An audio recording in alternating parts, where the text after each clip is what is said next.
Today's webinar is going to focus on negotiation and conflict resolution.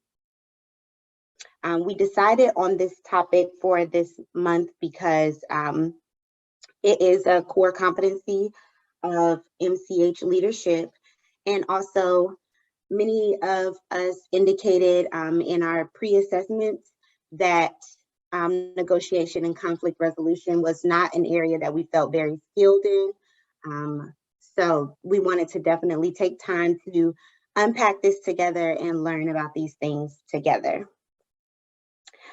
I also recognize that on the last webinar, I did not introduce myself to you all, and that many folks here may not be familiar with me. I am Mia Sutton. I'm the program manager for emergency preparedness and response on the workforce development and capacity building team, which is the team that leads Leadership Lab. And so I don't usually work on this project, but I'm so grateful that as a result of us being short-staffed, I've had the opportunity to engage with you all and work specifically on these cross-cohort webinars. So yes, I'm Mia, and my pronouns are she and her. And just as you all reach out to Ben for these webinars specifically, you should also feel free to reach out to me. All right, the agenda for today, we'll have some acknowledgements and expectations. I'll share the objectives with you all. We'll have an intro to conflict. We'll talk about the MCH competencies related to negotiation and conflict resolution. We'll talk about some skills for identifying conflict, responding to conflict, and then negotiating and resolving conflict. All right, acknowledgements and expectations.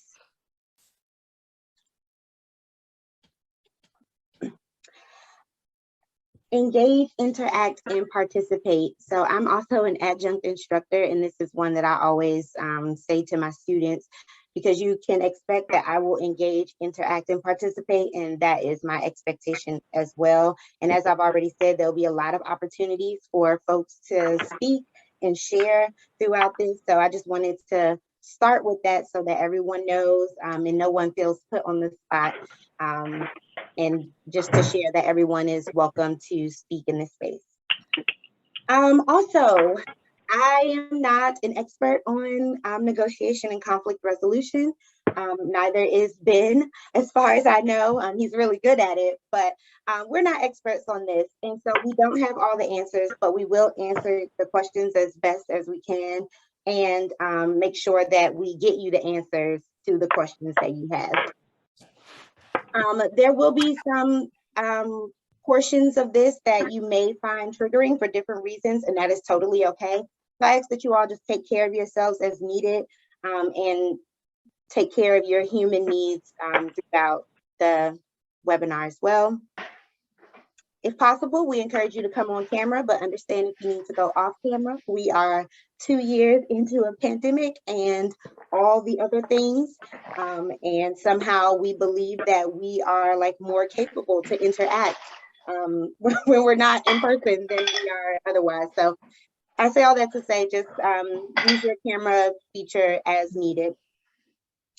Engage in ways that feel authentic to you. So no one is expecting you to be an expert here either, but just engage authentically. Consider impact over intention, the impact of some of the things that you may share over what your intention was. Use I statements, so really just speak for yourself and your own experiences instead of generalizing for other people or populations that you may represent. And you should also know that myself and Ben, we may offer you all some language that creates a more affirming, or some people would say a safer environment. And we'll talk all about safety too later in this. So just wanted to share that you know, if you are feeling like you're being corrected, it's really just to make sure that we're all feeling safe in this space. All right, any questions, comments, thoughts?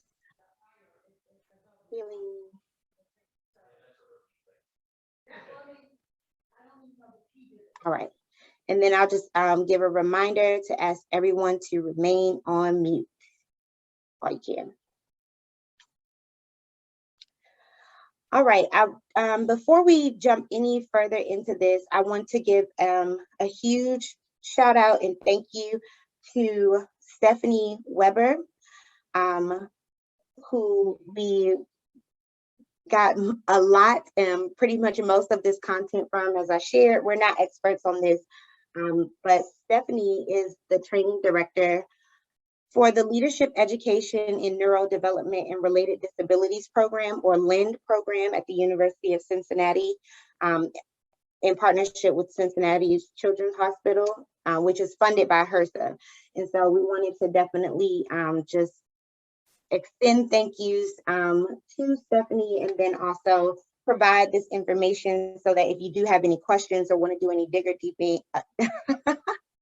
deeper diving, let me say that, after this, that you have the information to do so, and we're happy to share any other information that we can. And then a lot of our content also came from HRSA and the leadership competency. So we'll get into that. Objectives for today: through participation in this session, you all will be able to identify organizational, interpersonal, and individual conflict, learn basic conflict resolution styles, discuss the aspects of a crucial conversation, better understand your own approaches when faced with difficult situations and conversations, and identify the MCH competencies, which will be strengthened by working on your approach to difficult conversations. I'll leave this up for a moment.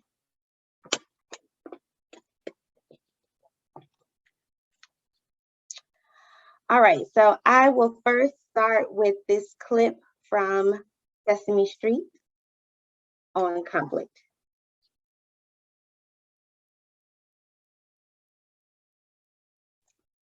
We don't have the audio, Mia.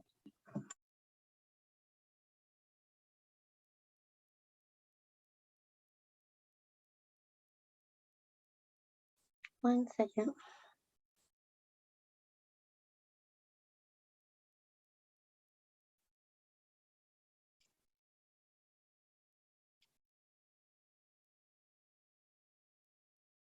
Hello, I'm Robin, and this is the Two-Headed Monster. Hello! And we're here to tell you all about the word conflict. Conflict! Right, conflict. You guys ready to show conflict? Ready! Okay, here we go. The Two-Headed Monster showing us conflict. Paano ba na chiki ko sa wow? O ikete mo o na bado?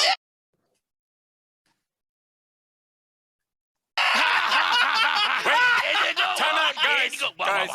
I'm not sure you understand. We need to show everyone conflict. Conflict! Right, but I'm afraid that wasn't conflict. No conflict? No, you see, a conflict is when two people fight or disagree about something, and they have a conflict. Oh, conflict! Yeah, conflict! Okay, great. Conflict! We're ready to try again? Okay, here we go. The Two-Headed Monster is now going to show us conflict. Take two. Beneficial, man! One of them has a flower he says is his. That's a promising start. Hindi mo na o na bada, man! Looks like the other one wants the same flower. This could be some conflict. Vegetable likable, share? Oh, they're sharing. Hindi na share the flower. Oh, okay, stop! Oh, it's pretty. What? Look, that was very nice. That was lovely, actually. You were sharing, and that warms the cockles of my heart. But listen, my fuzzy two-headed friend, that was not conflict. No conflict! No conflict. Hindi mo na No, conflict! I'm just sorry, it wasn't. Hindi mo conflict! Wala conflict. Hindi mo conflict! Ay, kabulili me! No, hindi mo me! Wait! What? I just realized something. What? We disagree. We're arguing about something. So? We're having a conflict. Conflict? Conflict! Oh, conflict!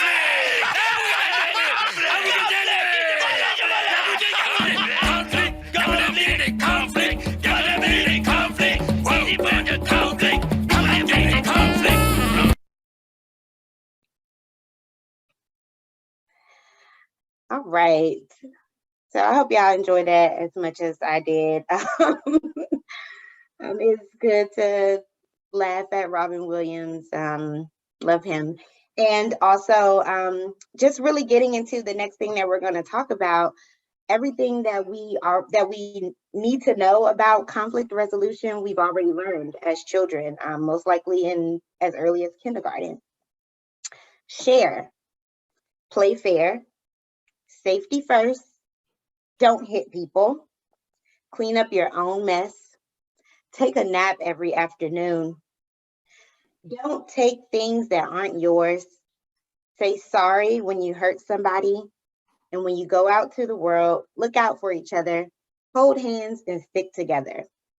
So some of these things, they mean something different, right, as adults, but the same rules apply. I really like the one that says clean up your own mess, right? In kindergarten, that means to physically clean up anything that you've messed up.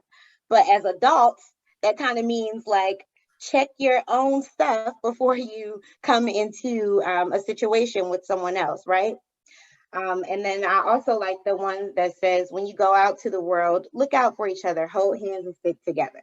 Like in kindergarten, that is very literal. If you're going on a field trip, we need to stick together and make sure that you're with your partner who you came with, or you see the adults that you came with, right?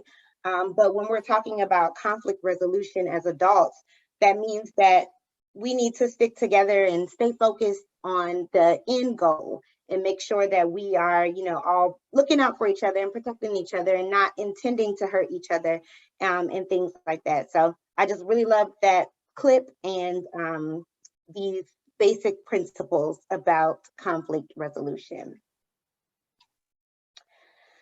So let's discuss. I shared with you all that there will be a lot of talking here. So definitely feel free to unmute or to pop your responses into the chat box. And anyone can answer in any order. What is conflict? How do you understand conflict? What does it mean?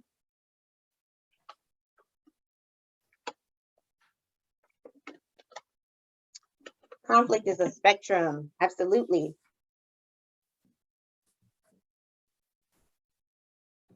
What are some words that you all think of when you think of conflict? Not being on the same page, disagreement, absolutely.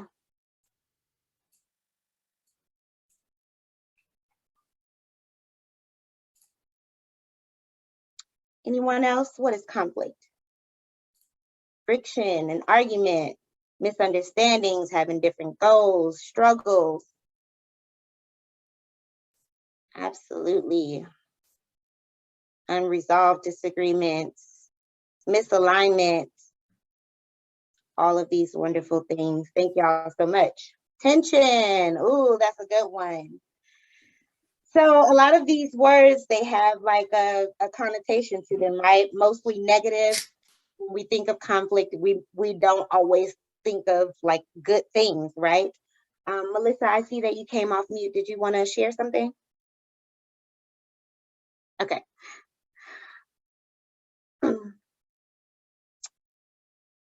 Yes.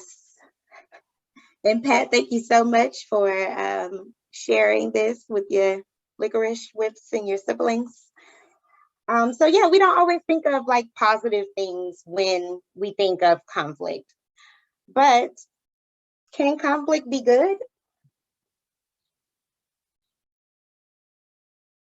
When is conflict a good thing?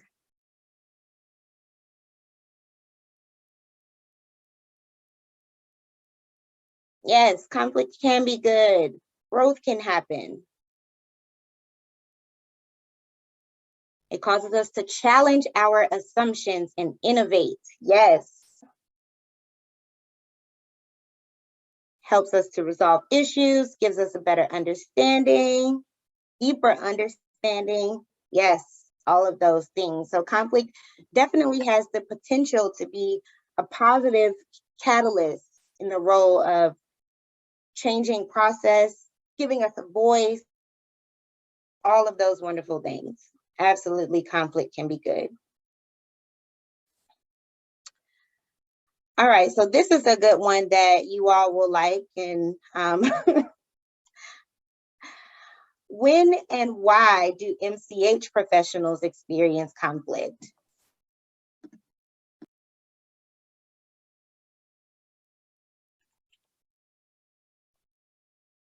And I would love to hear anything that you all want to share aloud as well. When and why do MCH professionals experience conflict? I saw money in the chat, funding, program development, competing priorities, data access. Oh, that's a good one, Karen. Political influences. Oh, expansion of services, support, so many cultures being involved, absolutely. Partnerships.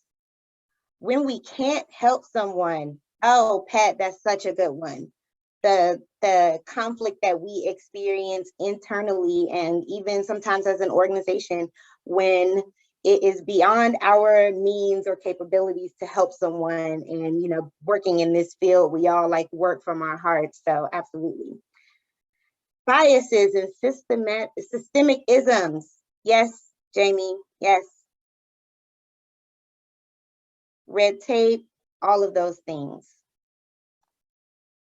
Personality differences. Ayana, that's such a good one. Thank you. Because people act like that's not a real thing. Like we're all the same person when we like walk into work, and you're not. You bring your person with you, like you bring who you are with you, and that can cause conflict. Absolutely.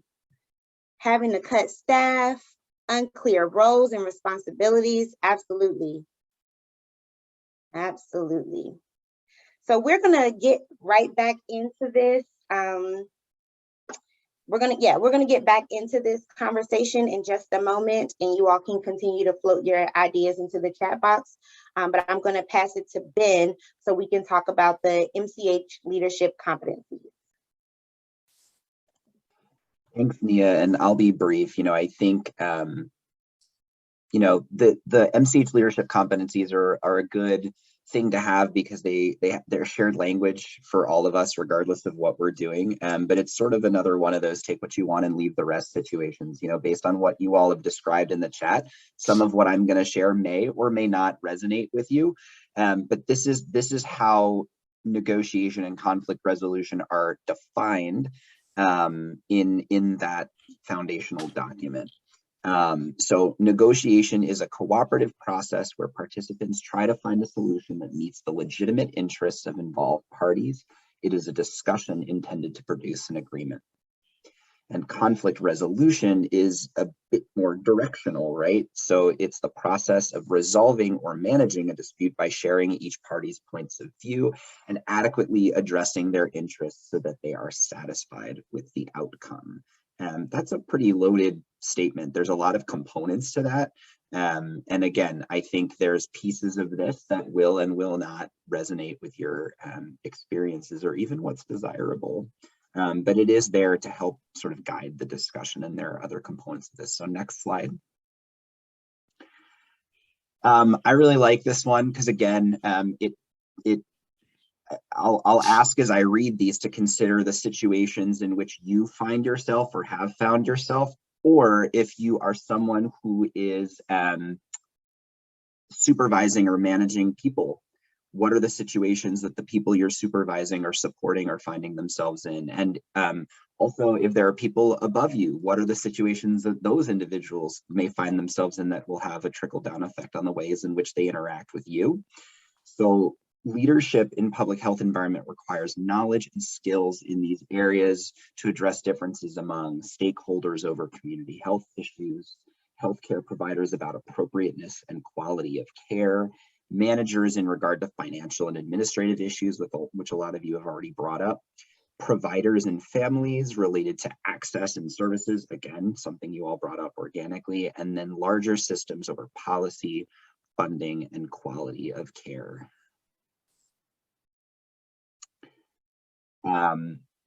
MCH professionals, and again, this is all straight from the competency language, MCH professionals approach negotiations and conflict with objectivity and are open to new information, but aware of long-term desired outcomes that include relationship building and development of trust. And I would say, again, like, look at this, take this with a grain of salt, right? Like, objectivity, Mia was talking about bringing your whole person to work and to conflict resolution and negotiation. And so maybe it's appropriate objectivity.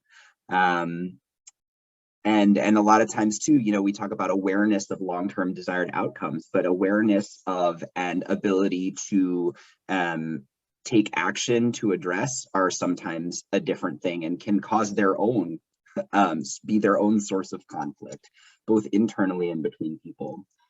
And it also says they recognize when compromise is appropriate to overcome an impasse and when persistence toward a different solution is warranted. And I think we find ourselves, again, regardless of what we do, trying to figure out that balance on an everyday basis. Next slide. I hope all of you are familiar with the MCH leadership competencies enough to know that they describe foundational skills and knowledge bases and advanced skills and knowledge bases. But I think I'm not going to read these out loud, but the real difference between the two is understanding and ability to take action upon. And I think that's important for us to think about for ourselves and where you might be in your career. And then to think again about the people that you may be supporting, or the people that may rely on you, and where along the skill and knowledge spectrum they are, to take the word that Carissa used earlier.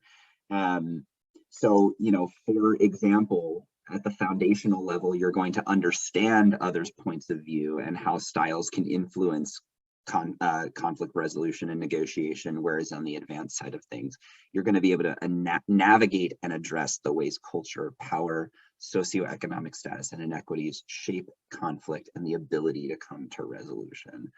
So it's really more of an emphasis on doing.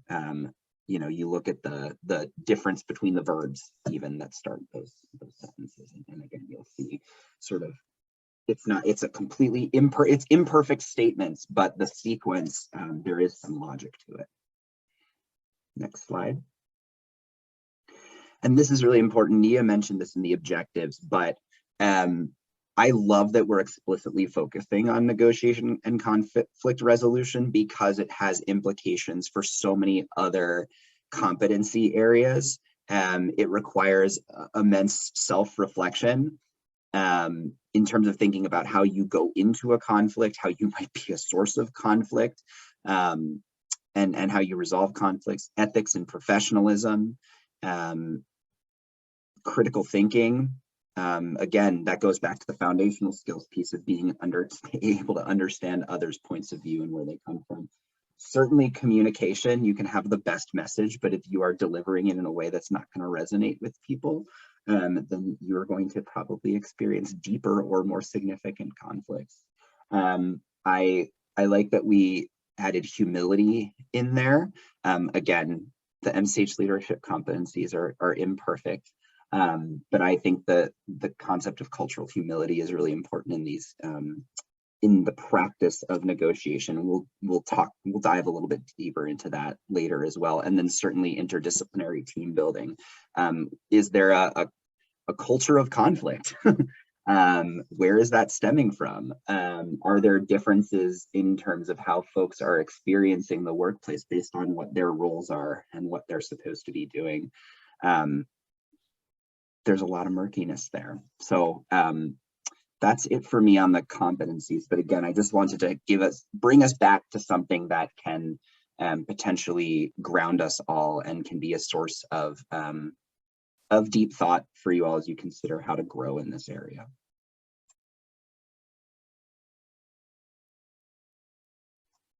Awesome. Thank you, Ben. All right, so let's jump in and talk about identifying conflict.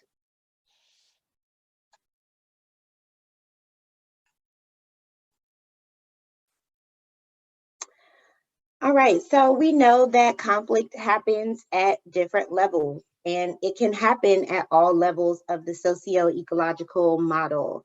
So for my public health people or human services people, we, are very familiar with this.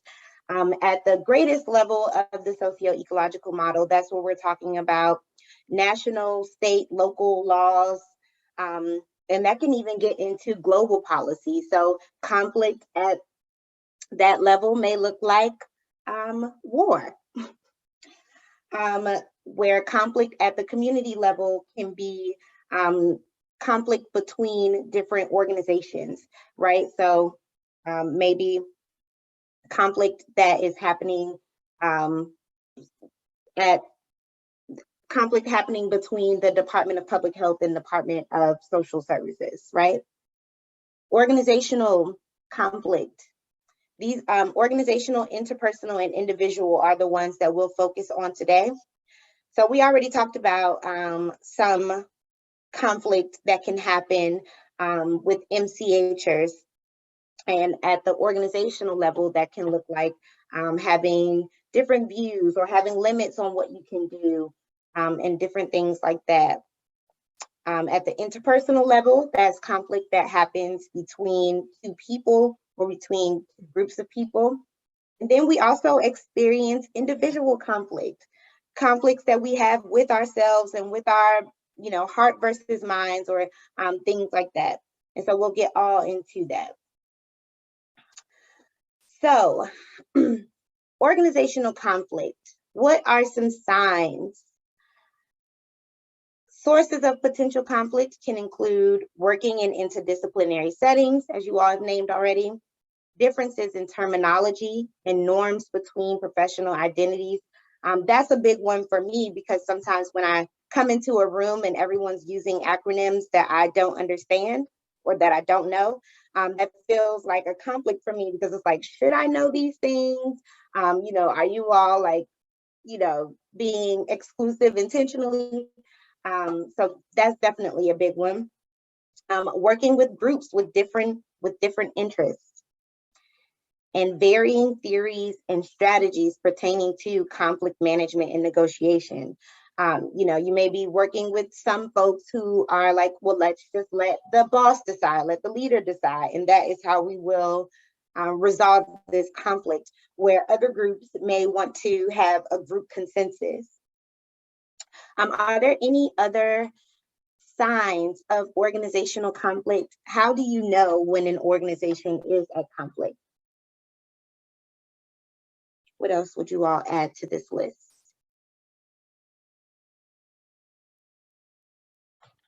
Or some other sources of potential conflict? I would say if there are policies that conflict from maybe HR, from HR to corporate, or, anything that may conflict as far as policies. Absolutely. Thank you, Diana. Anyone else want to share aloud? I see some things popping into the chat.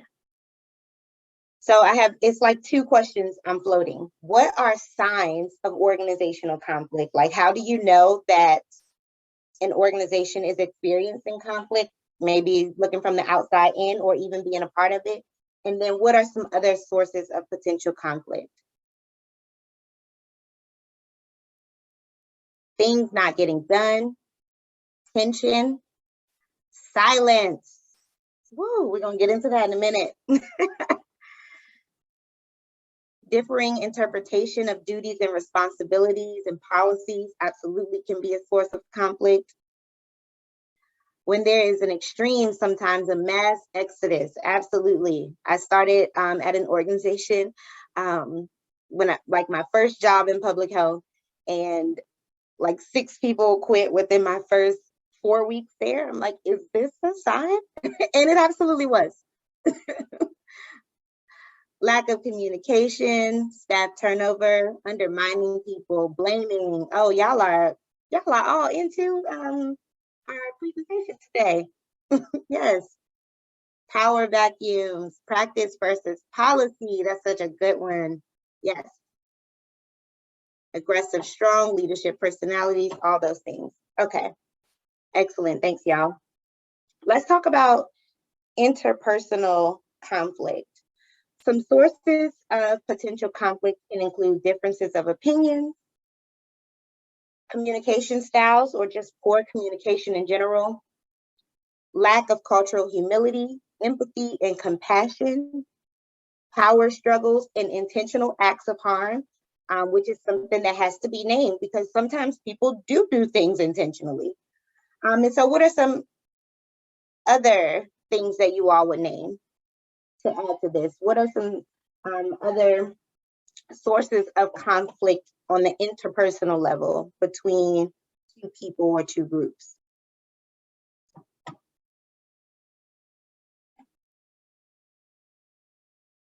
Lack of grace.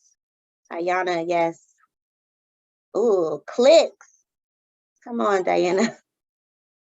Unilateral decision making, insecurity, personality clashes, undermining, manipulation, not feeling valued. Thank you, Athena. All of these things. Yes. All right, and then let's talk about at the individual level, or what we can also call internal conflict.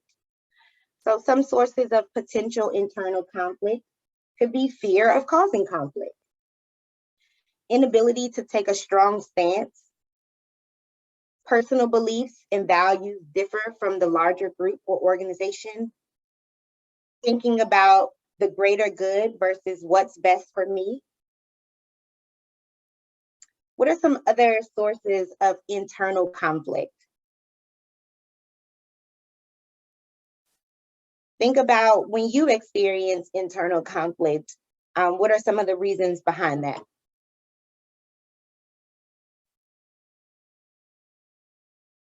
Family and relationship trauma. Organizational standards are not in line with my idea of standards. Confidence, especially if you are the new person. Relatable. Comparisons. Cynthia, yes. Is this the hill I want to die on? Is this even worth me, putting up a fight for? Too much to do. Stress. Indecision. Deconstructing isms. Disrespect. Absolutely. When you feel disrespected, that causes conflict. See if I missed any. Lack of transparency. See on here. Discrimination and racism. Yes. Oh, Diana, you are scorching hot today. Lack of personal life. I could be possibly interpreting that differently, but sometimes, we get too invested and that can cause a lot of conflict. All right. Thank y'all so much. And keep flowing them in if you have more thoughts about that.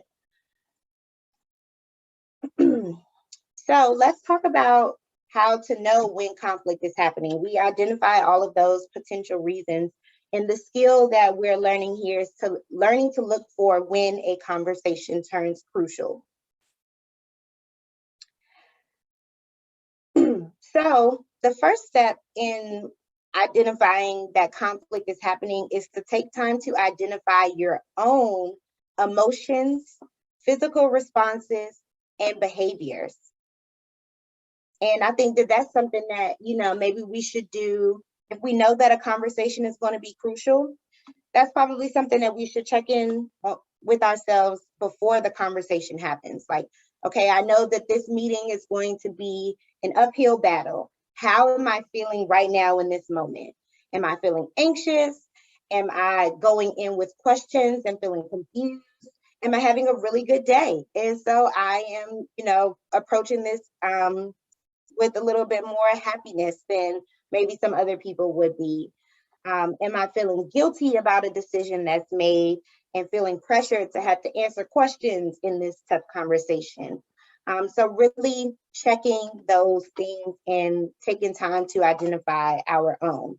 I think that it's really easy for us to point out those things in other people, but we don't always identify them in ourselves. We can always tell when someone else's body language is not the best, but when do we take that time to check our own things? So going back to those things we learned in kindergarten, clean up your own mess, figure that out for yourself when moving into conflict.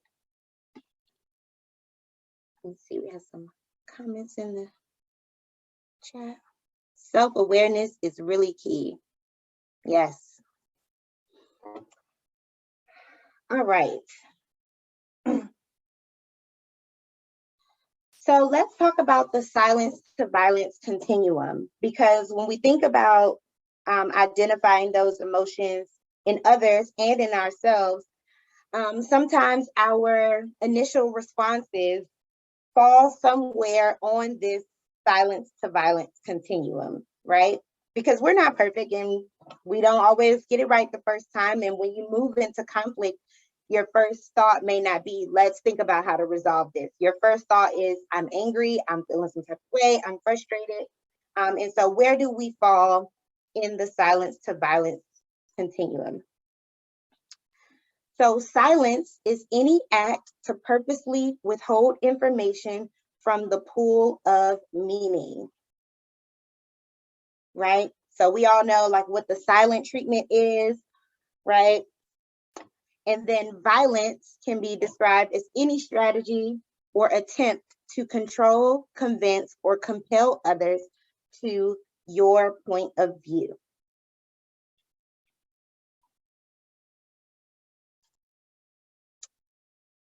So let's do a quick activity where we're going to break into two large groups, and you all should feel free to come off of camera when we're in the smaller groups, and then you can jump back off camera when we reconvene as the larger group. We're going to move into two groups, and we're going to come up with a list of behavioral characteristics for when someone, including yourself, appears to be in silence or in violence. Okay, so group one, you all are going to come up with the list of characteristics for silence, and group two, you'll come up with the list of characteristics for violence. Okay. All right, I'm going to open the rooms now. How many minutes do we have for this? Oh, thank you, Ben, for that. We have about 5 to 7 minutes for this. So I'll see how each group is doing, but we'll come back around 2:15, I think that is. Yes, 2:15 to 2:16-ish. All right, opening the rooms. And welcome to room 2. I am going to share my screen, and we are going to do this. This is a quick one. So we've got violence, and I wrote down the definitions, so we didn't have to redefine that, but I'll just say it's the attempt to control, convince, or compel others to your point of view. So feel free. I think it's going to be easier. I don't really have it's tough with me in the chat. I can try, but if you could come off mute or raise your hand, whatever you feel compelled to do, and just sort of, how does this manifest itself in you or in others? What are some things you've seen? Hey, Ben, it's Linda. I've seen when people try to talk over someone who's speaking. Interrupt, interject. The phrase, yes, but. Dot, dot, dot. They might slam down their hand or their fist on the table.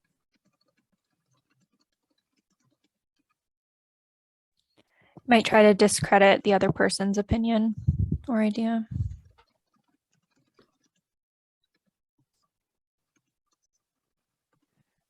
Oftentimes before these like outward physical manifestations, there's inward body things that are happening, like heart rate increases, blood rushes to like your eyes and they begin to bulge. And so oftentimes when I even feel these internal body responses, it's a cue to be like, hey, something's good about to happen here. So it's always good for me to recognize the internal responses to conflict.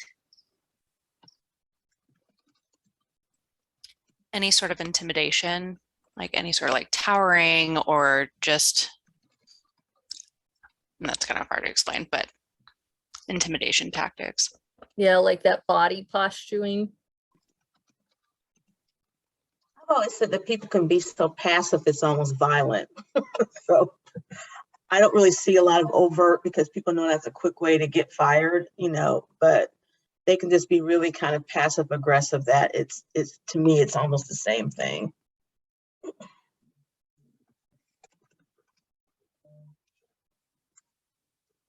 What other thoughts do folks have? Back to the internal manifestations, I would add just breathing heavily and getting hot.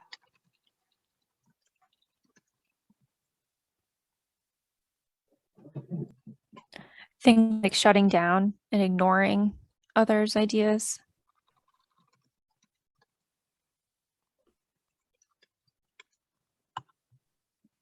And stonewalling, I think that's another one, like keeping someone out of the loop. Yelling. And Ben, in case you can't see the chat, Ileana wrote, when I feel the aggression by them, by their typed words alone. Oh yeah, you got it. There you go. You're good. Now, thank you for raising that up and giving it voice.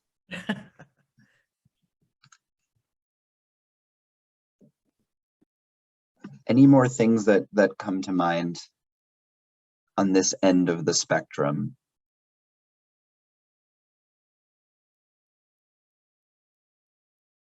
Well, if we're doing the full spectrum, although I doubt this would happen within a professional setting, but it's absolutely possible, just some physically handling somebody. Yeah. And this is Linda again. I will say this hasn't happened often, and it's been a long time, but when using profanity, unpleasant words.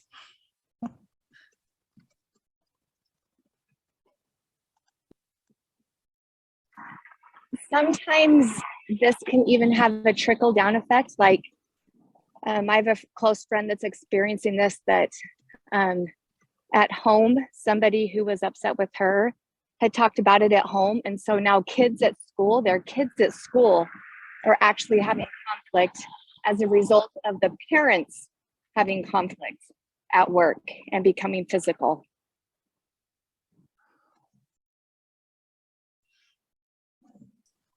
And I think in regards to the workplace and kind of like going like it's more of like adults gossiping, and it can turn kind of in that passive aggressive and stonewalling, just kind of, it creates that hostile work environment.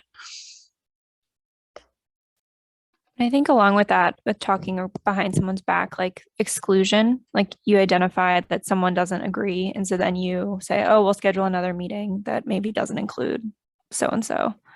Yeah. Oh yeah. You already kind of captured that.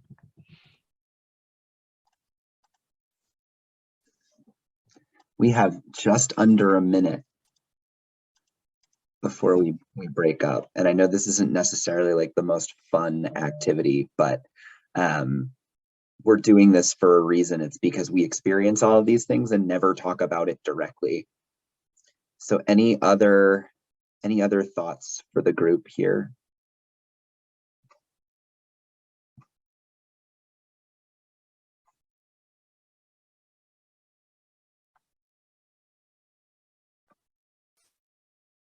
All right.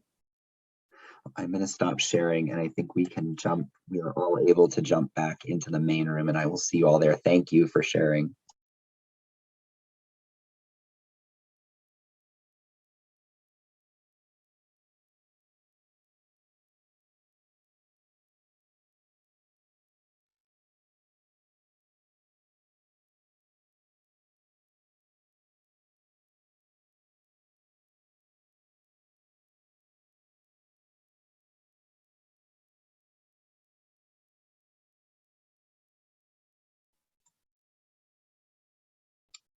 All right. It looks like we have most people back in the room. So thank you all for that. And let's hear a snippet of you all's list. So group 1, you all had silence. What are some characteristics that you all identified for silence? People just shutting down, not giving input. And somebody said anxious, avoidant. Okay. And then somebody else said somebody just walked out of the room, just bye. So those dismissive characteristics, absolutely. Thank you, Pat, for that. Group 2, you all had violence. What are some of the things that you all had on your list? I was typing it, so there were a lot of things related to sort of physical aggression, so slamming a hand or a fist on the table. A lot of recognition on the part of folks that like things happen with your body when you notice someone else is moving on the violent spectrum. So heart rate increasing, eye bulging, heavy breathing, getting hot.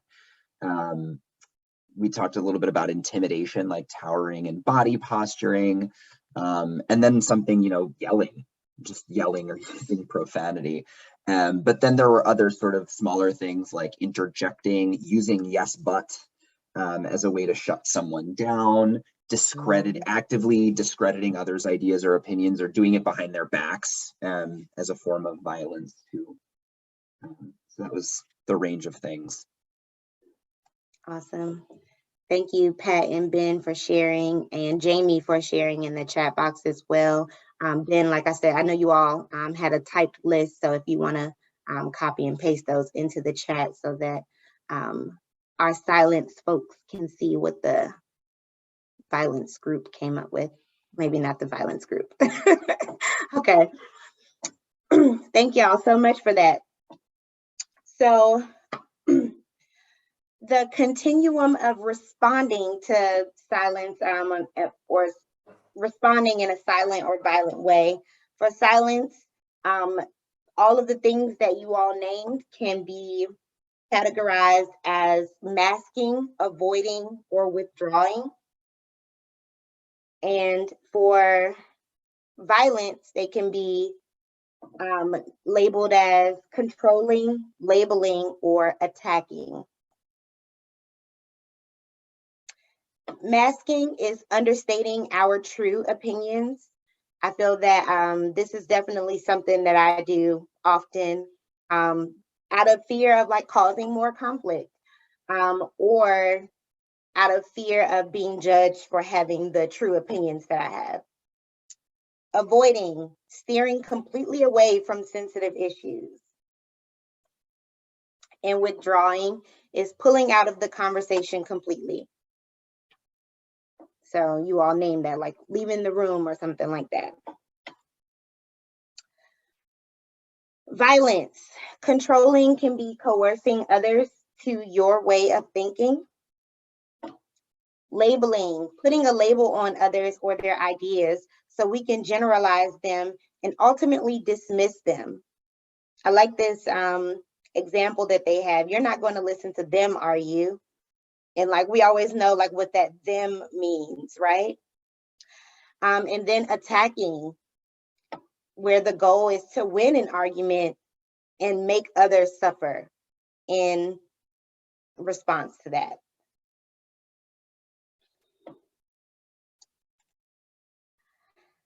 So let's discuss this one, because people can, easily fall into silence or violence, or somewhere on that spectrum. And then sometimes we know that silence is violence. When, people don't speak up for things, or don't correct things to be right.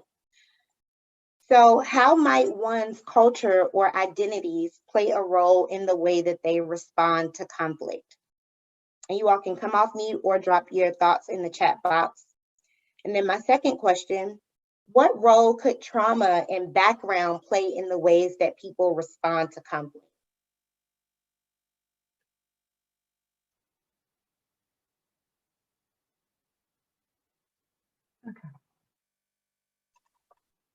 Diana, go ahead and share. So you have your hand raised. So as far as this discussion, mine is more on the second question, because I have been wondering this. I'm first generation here. My father came from war-torn Italy. He came over here by himself at 15, so there's a lot of trauma in his life. And I know I have an issue with conflict and avoiding conflicts. Like if I feel passionate about something, I always fight for my employees. So that's always something I will continue to do. I won't stay silent on that.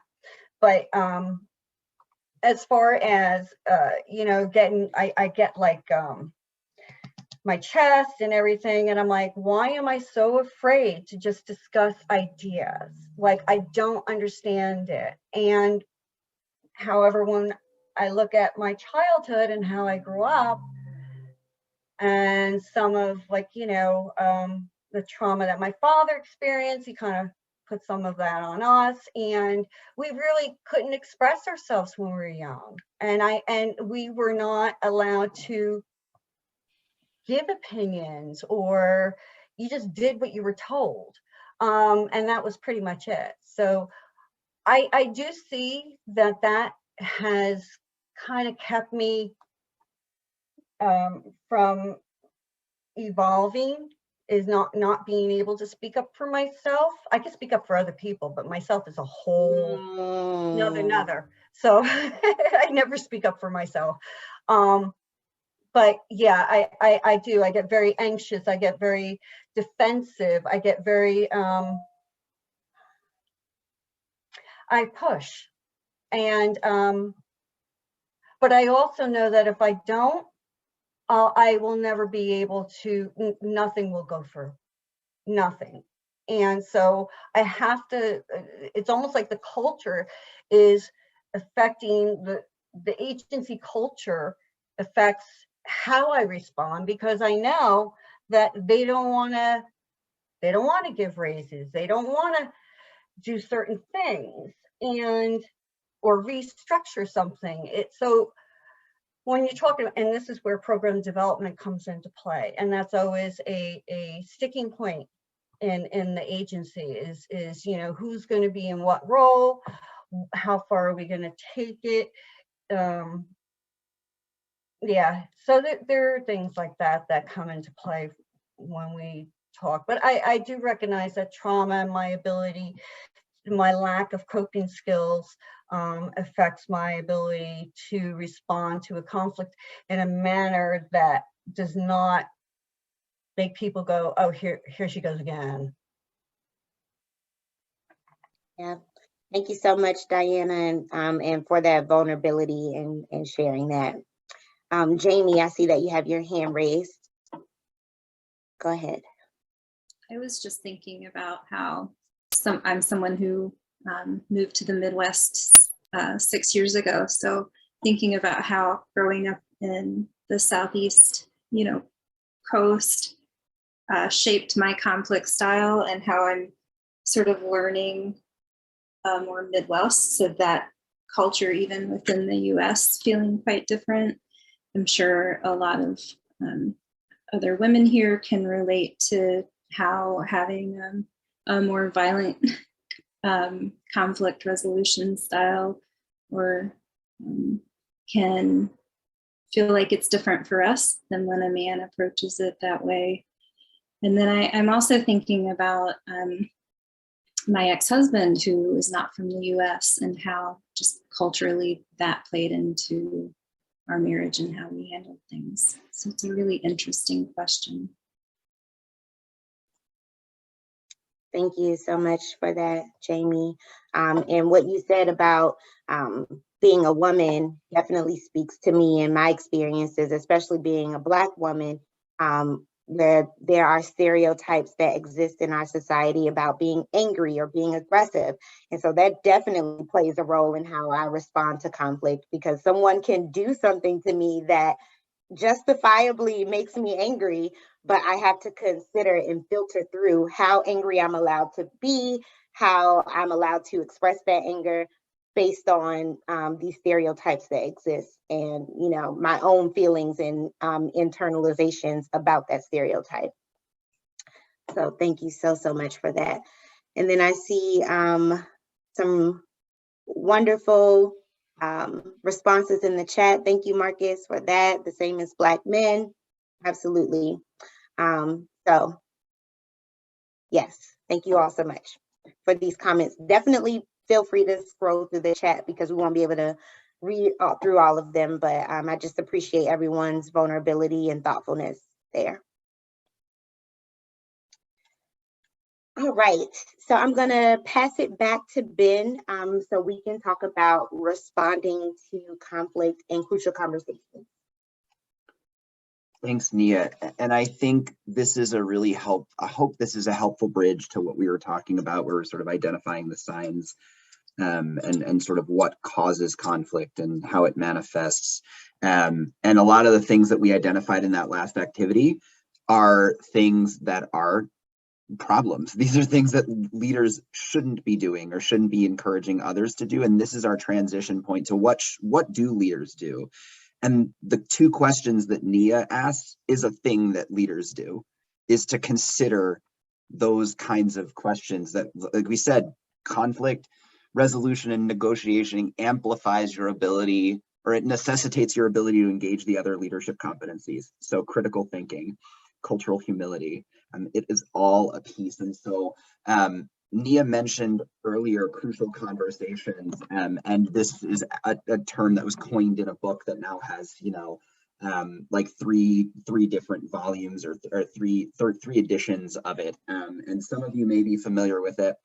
And we put it there, and we can share a link to it, but it's a teaching tool for a lot of in a lot of training programs. And we're not going to go necessarily in depth into it, but rather there's a Cliff's Notes version that actually we found online from a professional in another profession. It's an educational leadership. And the reason we picked that was because it is sort of a playbook of what leaders should do in navigating crucial conversations. And so we thought it would be actually more beneficial to share that and let you all take away from it what you thought would be helpful in your leadership journeys. So just real quickly, the gist of a crucial conversation is the intersection of opposing opinions, strong emotions, and high stakes.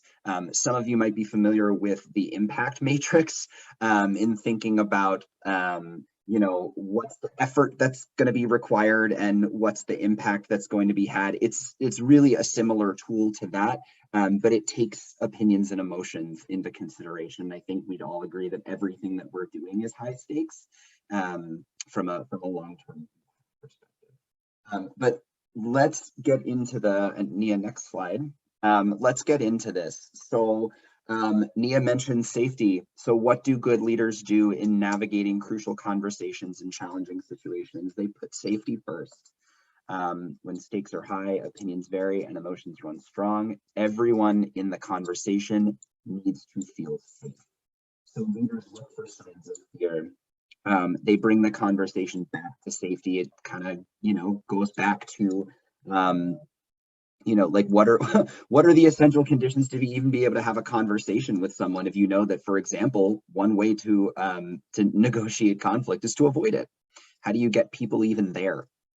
Let the facts lead.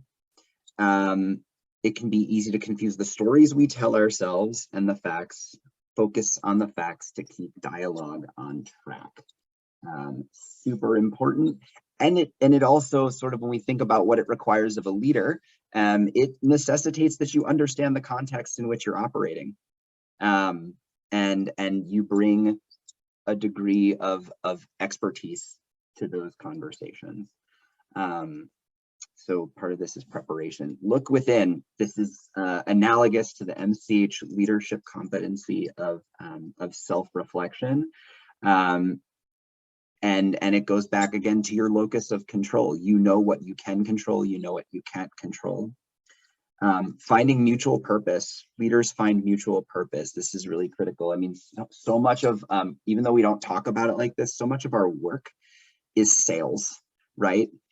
We are selling what it means to have maternal and child health, for example, be a partner in broader justice seeking practices. And you all are the representatives for that. So you have this skill, but sometimes it's about applying it in different situations, including the interpersonal ones that Mia was mentioning earlier. I love this one. Curiosity is key. This goes back to the humility piece. If only people operated every day from spaces of curiosity, as opposed to some other approach, right? So when we're bringing things back to a safe place, it's important to become curious, ask questions, find out why people are feeling the way they are. Of course, without pushing them into having pieces of conversations that they're not ready for, which again, it's all connected back to safety. Watching your words. Mia mentioned earlier that when we shared some of the things that we associate with conflict, everybody associates different meanings with those. And when you get into situations where there are strong emotions and high stakes, that gap can widen. So, you know, think about your use of sarcasm or humor, or it came up in our breakout group, the aggressiveness with which you type words, or the perceived aggressiveness with which you type words here in this primarily virtual world. It is emailing is a skill, right? These are things we can all build on. So watch your words, they do matter. What you say versus what people hear. I love this one. Your openness to accepting a challenge, right? Like we all have different experiences that are going to lead us to interpret things a different way, and you're never going to know unless you validate. And sometimes that can be paraphrasing, sometimes that can be just simply asking, sometimes that can be giving someone a space to continue speaking and going down a path of thought. There was also my way or the highway was being perceived as violence in our smaller group conversation. There's usually even more than 3 ways, but when we break it down and say that there are only 2 ways to do something, this is where conflict can arise, and you shut down the opportunity for compromise. And then the last 2, again, listen. Like these are really, really simple and straightforward, but again, it gives us sort of a good accountability check for ourselves as we do, as we model, and in some of us are in positions to teach. And I think, again, these are all things that sometimes we just think, you know, we say that, oh, someone's a really good listener. Well, that didn't come from nowhere. That came from practice, and it came from instruction, and it came from probably mistakes too. And then self-assess for success is the last one. Again, we talked about like sort of monitoring where you're at physically, monitoring where you're at mentally, trying to step out of the discussion. There are things you can and can't control. Again, these are all sort of related to each other, but again, we'll share these afterwards and the original source of it too. So yeah, hopefully that was helpful takeaways, and maybe we'll illuminate some things if you do choose to read or listen to Crucial Conversations. Next slide. Awesome. Thank you so much for that, Ben. So you all will see this next slide says that we have a break, and I want you to know that I do respect you and respect your biological needs, but we are like so behind on the schedule because I guess I underestimated how engaging this would be. And I appreciate the engagement, but we are a little bit behind. So we're going to skip the break if that's okay with everyone. And you all should feel free to do whatever you need to do. This is being recorded. So if you miss a little segment, then you can come back to it. But we're going to power through. Okay. All right. I'm just going to check the chat quickly. Okay. Thank you all for that. All right. So this is the last segment of our discussion today.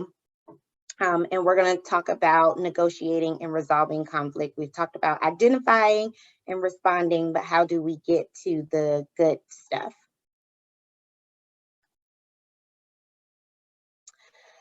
So I really love this graphic here because it shows like an axis or a spectrum of like where we want to be and all the other places where we can fall in the course of getting there. So the goal is collaboration, where we are cooperative, but we're also assertive, making sure that that our needs, the needs of our team, the needs of our organization are being met, but that we are also finding a win-win solution. And so to that point that Ben made about there not being, one or two or even three ways to do something, but collaboration really looks like us finding that medium, or finding a place where we all feel happy and where we all feel like we've won. I'll just leave this up for a moment.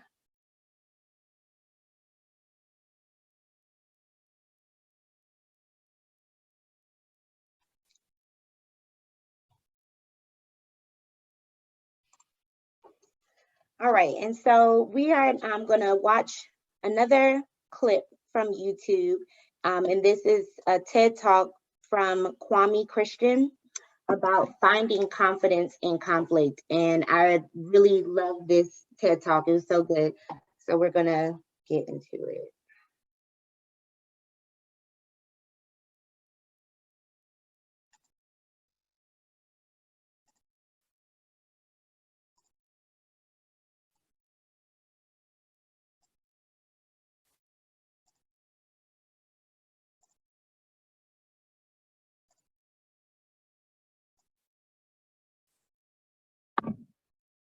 Nia, okay. I was gonna say, we're not seeing anything.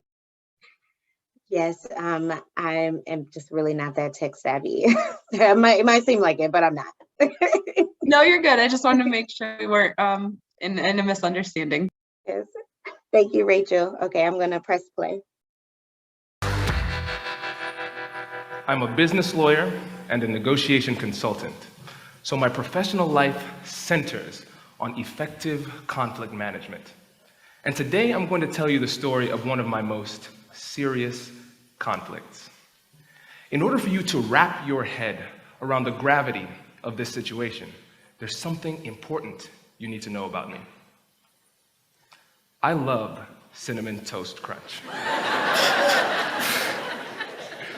So earlier this year, after a long day at work, all I wanted to do was relax at home with a bowl of my favorite cereal. So imagine how I felt when I got home and I saw my lovely wife, Whitney, sitting on the couch, finishing the last bowl of my cereal. And she did not even have the decency to use milk. So without thinking, I marched into the kitchen, I took her granola and I ate all of it. And I don't even like granola. This is an example of how not to handle conflict. So obviously we're having a little bit of fun with that example, but the reality is that conflict can be the most challenging part of our personal and professional lives. Whether it's a business negotiation or a heated political argument, these conversations are intimidating and infuriating. But why? This is your amygdala. The amygdala is a temperamental part of the brain that is quick to respond to perceived threats. It's part of the limbic system, which is one of the most primitive brain structures and is also known as the lizard brain. These quick, primal responses were critical for survival way back in the day when we were living in caves and death lurked around every corner. But the problem is that society evolved faster than our brains. And as a result, today we struggle in difficult conversations because we're fighting modern-day battles with prehistoric tools. Have you ever said something in the heat of the moment that you immediately knew was a mistake? This is called an amygdala hijack, and it can take you from rational to irrational in the blink of an eye. These responses are rooted in fear, and we only have 3 fear responses: fight, flight, and the often overlooked freeze response, which is also known as the deer in headlights response. And your preferred fear response is most likely going to be a product of your lived experience. I grew up in Tiffin, Ohio. And the thing that I really appreciated about Tiffin was its diversity.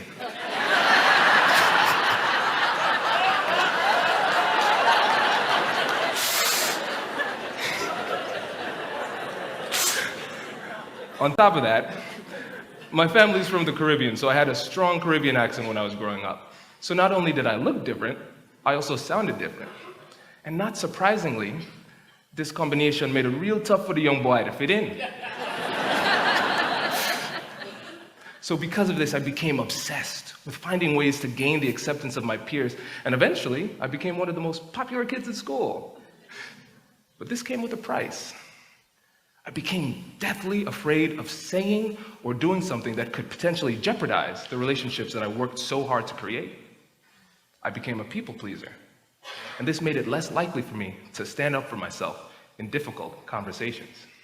In other words, I would freeze or flee in the face of conflict. This led me to agree when I actually disagreed and avoid confrontation at all costs. But all this changed when I met my mentor, and he told me something that I will never forget. He said, "Kwame, there is a big difference between being liked and being respected.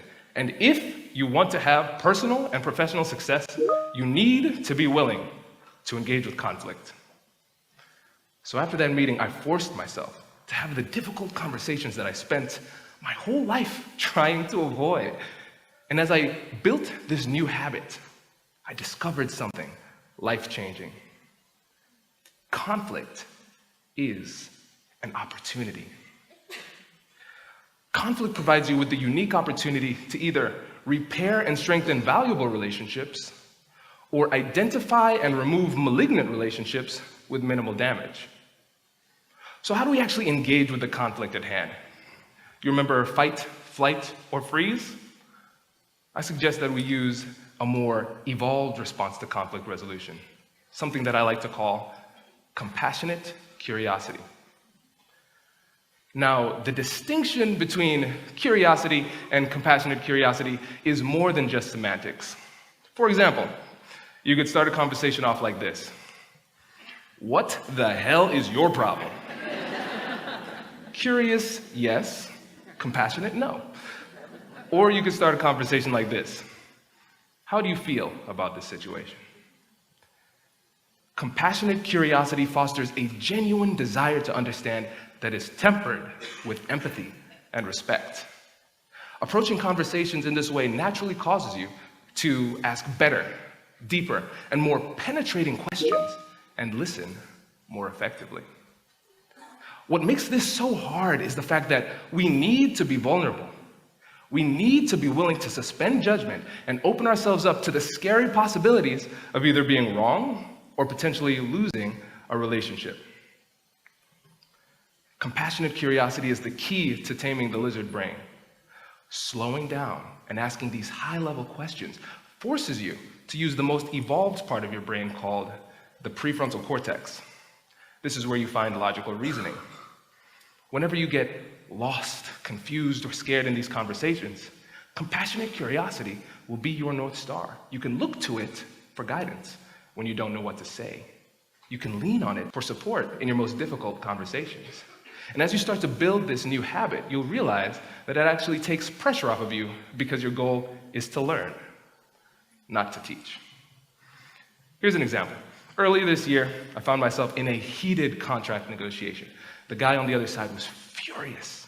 I could actually hear his voice quivering with rage with every word he said. And then I felt the sudden rush of emotion from my amygdala, and it told me that I could either run away, fight back, or just sit there and take it. But instead of falling victim to these primal impulses, I chose to use compassionate curiosity. I led with compassion and focused on addressing his acute emotional needs. I said, listen, I can tell you're upset. What are your biggest concerns? What can we do to help you? And as he started to answer these questions, he slowly began to calm down. And by the end of the conversation, we were laughing and joking with each other, and he gave me everything that I needed. Effective conflict management is a critical element of negotiation and persuasion. This deal would have been impossible if I didn't take the time to suspend my agenda and address the conflict on the front end of the conversation. And you don't need to be a professional negotiator to do this. It works in your personal life as well. But I will be honest with you, I am a lot better at doing this in my professional life than I am in my personal life. And this is because as the relationships get closer, the stakes get higher. There's more to lose. But you have to remember, we don't use compassionate curiosity because it's easy. We use it because the relationship is worth it.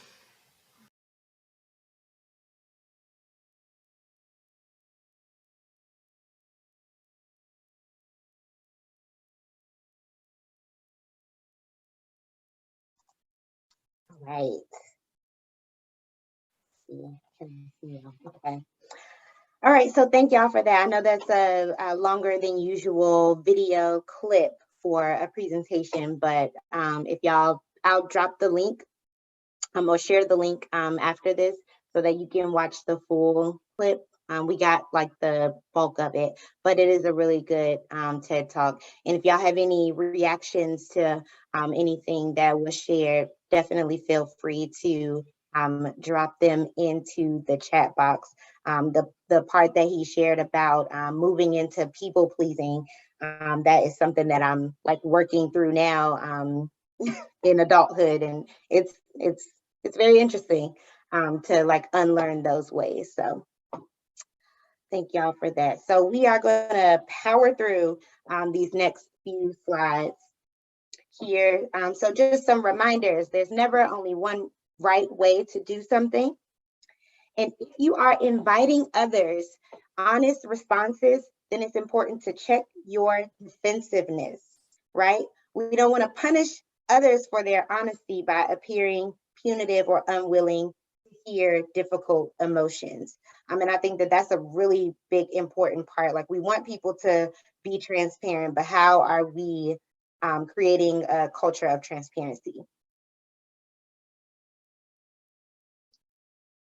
In that. Okay. And then set your intentions for the dialogue as well. You know, what are you going into the conversation to do? Are you looking to be right, or are you looking to learn? Are you looking to win, or are you looking to produce results? So those are important things to think about as well. All right, so for the next 7 minutes, we are going to move into small groups, and we're going to create a list of steps that MCH professionals can take for negotiating and resolving conflict based on all of the things that we've discussed today. You can have a max of 10 steps, but it's okay to have like 2 to 4 steps as well. And then you all should select a member of the group to report back to the larger group when we all come back together. So it is 2:51, and we will come back at 2:58. And here are the instructions once again. If anybody has questions about the things, definitely drop them in the chat, or you can hang behind, but Ben is going to move us into breakouts.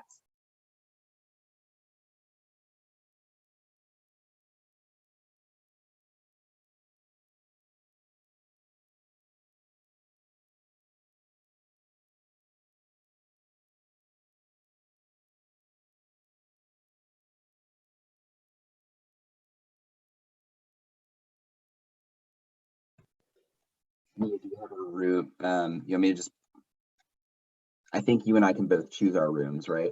Mm-hmm. Yeah, All right. so I'll just join one of the ones that has like a smaller amount. All right. If you take 5, I'll take 4 or 6, or if you want to take 4, Okay. just tell me 4, 5, or 6. Actually, go to room 4 because there's not a lot of people in there. Okay.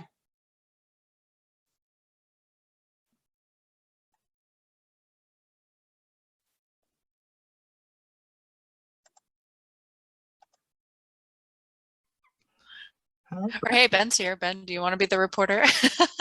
No, I don't, but I can be. I want you all to come up with ideas. You know, I think a lot of what we've shared here is really just very general, and not thinking that, you know, it's up to us to think about the applicability to MCH as we all know and understand it. And so yeah, I'm actually, you know, I'm happy to write while you all do great brainstorming. Well, in our meetings, we always first have a resolution, or whatever you want to call it, of these are the rules of our conversation today. You know, be respectful. Sure, I don't remember them all. I just remember being respectful.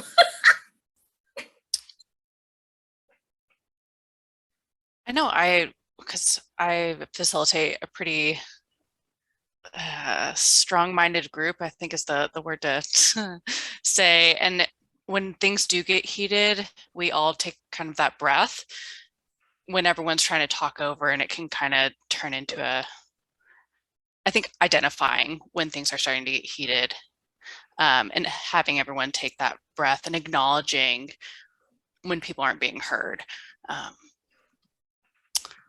I don't know how to put that into words. So. Ben's doing a great job. I like Ben. I think Ben is doing this. Yeah.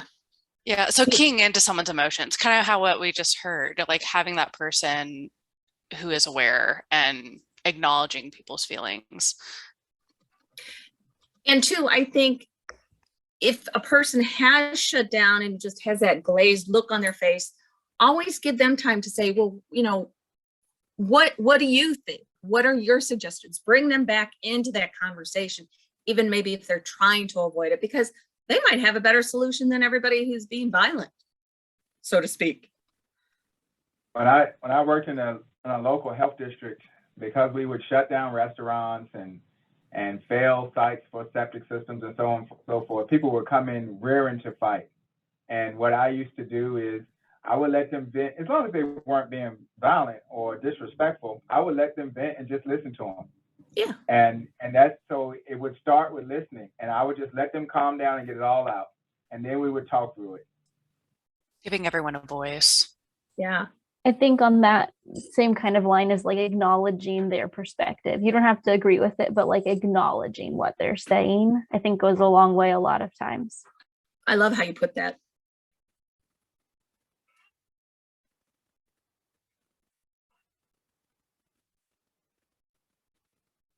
And on the flip side, listening, you know, and that's kind of where the deep breath comes in, is giving everyone that pause and let's listen to everyone, because that's where the overtalk happens.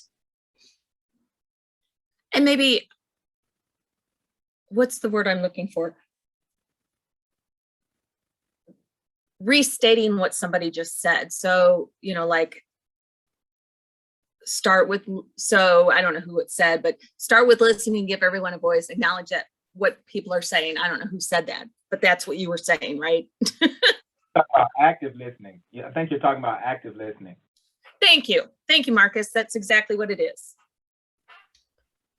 Because I think the core element of MCH is that collaborative effort. So we're kind of coming back to that root of collaboration, and that takes that listen and everyone gets a chance at the table.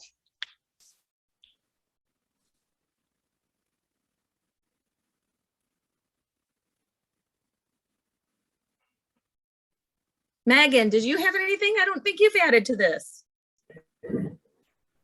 No, I'm pretty much in agreement with what everybody has said so far.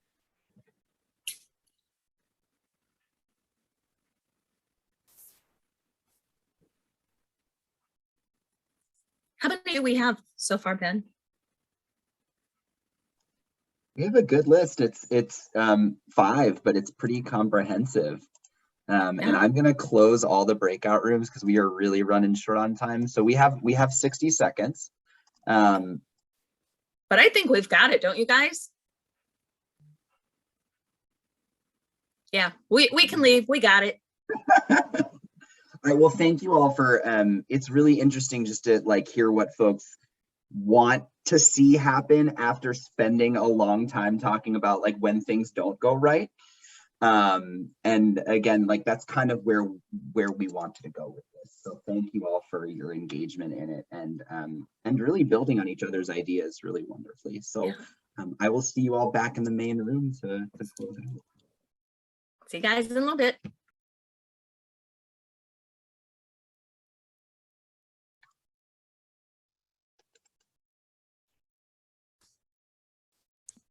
And here comes everyone.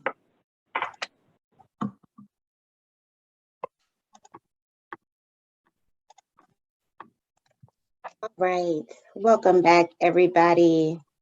Thank y'all so much for that. The group that I was a part of, it was like just getting juicy, but we came up with some really great things. So let me ask, did any group have 10 steps?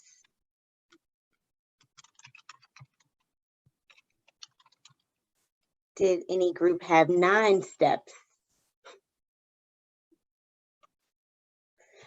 At least the way I wrote them down. Okay. What about 8 steps?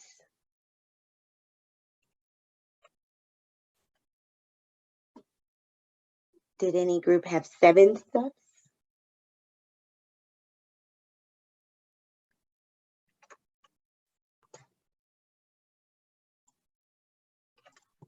Pat, was that a hand raised for 7 steps?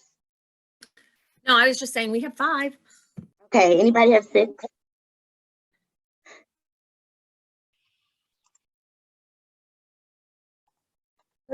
Four had 6. Okay, so Diana, could you share the 6 steps that your group came up with? And then we'll have others to add steps that Diana's group did not name. So take it away. Okay, so for number 1, it was, to be aware of your response coming from an emotional place. So just know where you are emotionally and making sure that your response doesn't come from that place. Listening and asking questions. The asking question was more along the lines of, clarifying, almost, like active listening, you're paraphrasing and just clarifying information back and forth. So this way you have a good understanding. Breathe, take a moment for yourself and, try, not react and just take that breath before you go into something. And being objective, open-minded, and also utilizing the DISC to understand their communication and your communication and where some of those pitfalls may come into play, and just having that conversation about a little bit about your communication style and getting that out up front. Awesome. Thank you so much, Diana, for sharing. And I know a lot of us have to drop off at this time because it is 3 o'clock. It's 3:01, and we want to be respectful of your time. So if you want to drop your group's list into the chat box, feel free. And then we'll also send out an email where folks can reply all and share like an attachment of their list. So I'm going to power through these things, and I'll share this with you all by way of email also. And then I'll just pass it to Ben for the final thoughts about using this information for you all's individualized leadership plans. First of all, thank you, Nia, for guiding us through today. You are an incredible facilitator and activator of thoughts. And thank you all for your engagement throughout. I think, again, these sessions are really trying to connect to the experiences that you all have shared with us. So again, I say this all the time, but take what you want and leave the rest. Our hope is that there is something that comes out of this session today that you feel like, whether it's a phrase like compassionate curiosity, or it's something that one of your colleagues, you or one of your colleagues shared as a like an action step for MCH professionals that you can take and tweak and either develop as part of your individualized leadership development plan, or use as a strategy for strengthening what you already have, or a strategy for practicing something that you intend to practice.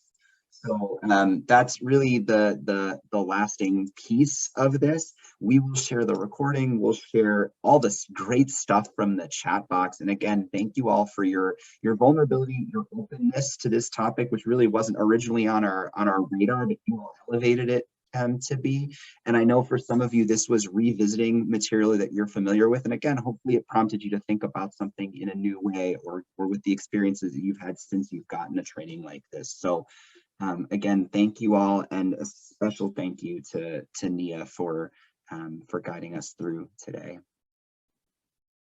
Take care, everybody, and we will see you all. Ben froze right at the end. Thank you all so much. Okay. Yeah, you froze right at the end. Your internet did so great throughout. So. All right, take care, everybody.